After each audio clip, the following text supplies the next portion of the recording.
Goeiemôre, pragtige oggend hier in Kleinmond en ek wil net so 'n paar gedagtes met u deel met hopelik hierdie agtergrond, die pragtige tonele.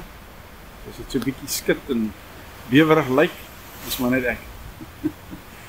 Maar ek wil hierdie pragtige beeld van so vanmôre wil ek net so vinnig 'n paar woorde van bemoediging gee oor die lewe, die een lewe wat die ganse heelal in stand hou. Jy weet Johannes sê vir ons so duidelik, Johannes 1 vers 3 en dan ook ek dink dit Kolossense 1 vers 17 daarom sê Paulus dit ook so duidelik dat daar's net een lewe. Alles is tot hom, deur hom, vir hom en daar's geen ander lewe buite die lewe van God. Dit maak nie sin om te sê dat jy weet daar's sogenaamde aliens of ander wesens, of ander lewensvorme, of ander planete met lewe op nie. As daar lewe is, dan is dit nog steeds God se lewe. God se soort lewe, God wat lewe skenk en lewe gee. As God vir 'n oomblik moet besluit om sy hand weg te neem, om sy asem op te hou in 'n sin, dan stort die ganse heelal ineen. Alles is afhanklik van God. Of dit nou die natuur is, en vir die mens is, of dit owerhede, magte, kragte is, demoniese magte, alle lewe kom van God af. Maar ons weet dat hierdie lewe daar in duisternis ingekom. Trouwens, op 'n stadium was die ganse wêreld vasgevang onder die heerskappy van duisternis, die koninkryk van duisternis. Maar halleluja, die koninkryk van lig, die een wat gesê het ek is die lig van hierdie wêreld, het gekom om weer sy eiendom, volkome sy eiendom te maak. En die lig het in die duisternis kom skyn, en die duisternis kon dit nie oorweldig nie, kon dit ook nie lekker verstaan nie, maar ons sien ook dat Paulus, toe hy uitgestuur is om die evangelie onder die nasies te verkondig, het hy getuig dat hy uitgegaan het om die blindheid wat oor die nasies was te lig, om vir hulle lig te bring, om hulle oë oop te maak, sodat hulle kon sien dat Jesus werklik die Messias is, dat hy werklik die verlosser van hierdie wêreld is, en dat hulle in blindheid leef. Ons sien dit in Paulus se hele bekering, hoe hy van die perd of die donkie, wat dit ook al was, afgeslaan is, en dan is hy met blindheid ook geslaan, soos asof God amper profeties iets wou afspeel en uitspeel in Paulus se lewe, en tot Ananias vir hom gaan bid het, toe val daar iets so skille van sy oë af. En ek dink dit was ook metafories van die mensdom, dat ons loop met skille. We're as blind as bats, is een van my gunsteling leraars sê. We were as blind as bats, en ons het 'n bietjie window lean, nou window ek, so wat ook genoem word, nodig. En dis die evangelie, dis die ware evangelie, wat die goeie nuus van die lig, Jesus het gekom as die lig van hierdie wêreld, en die lig skyn in die duisternis, en soos ek reeds gesê, die duisternis kan dit nie oorweldig nie, sal dit nooit oorweldig nie. So al lyk dinge ook soms buite beheer op hierdie stadium, maar lyk dit asof duisternis nog steeds heers oor die aarde. Nee, dit is tyd dat die seuns van God wakker word, dit sluit alle vrouens in. Dit is tyd dat die lig van Christus wat reeds in ons is, die heerlikheid van Christus wat reeds in ons is, begin skyn. Want die kerk is geroep, die ware kerk. Ek praat nie van institusies nie, ek praat nie van organisasies nie, ek praat nie van Christian mystery cults nie, ek praat nie van maar net 'n ou, ja, wat ons nou maar nie te veel sê nie, maar ek praat van die liggaam van Christus, ek praat van die eklesia, hulle wat kan sien, hulle wat die lig gesien het,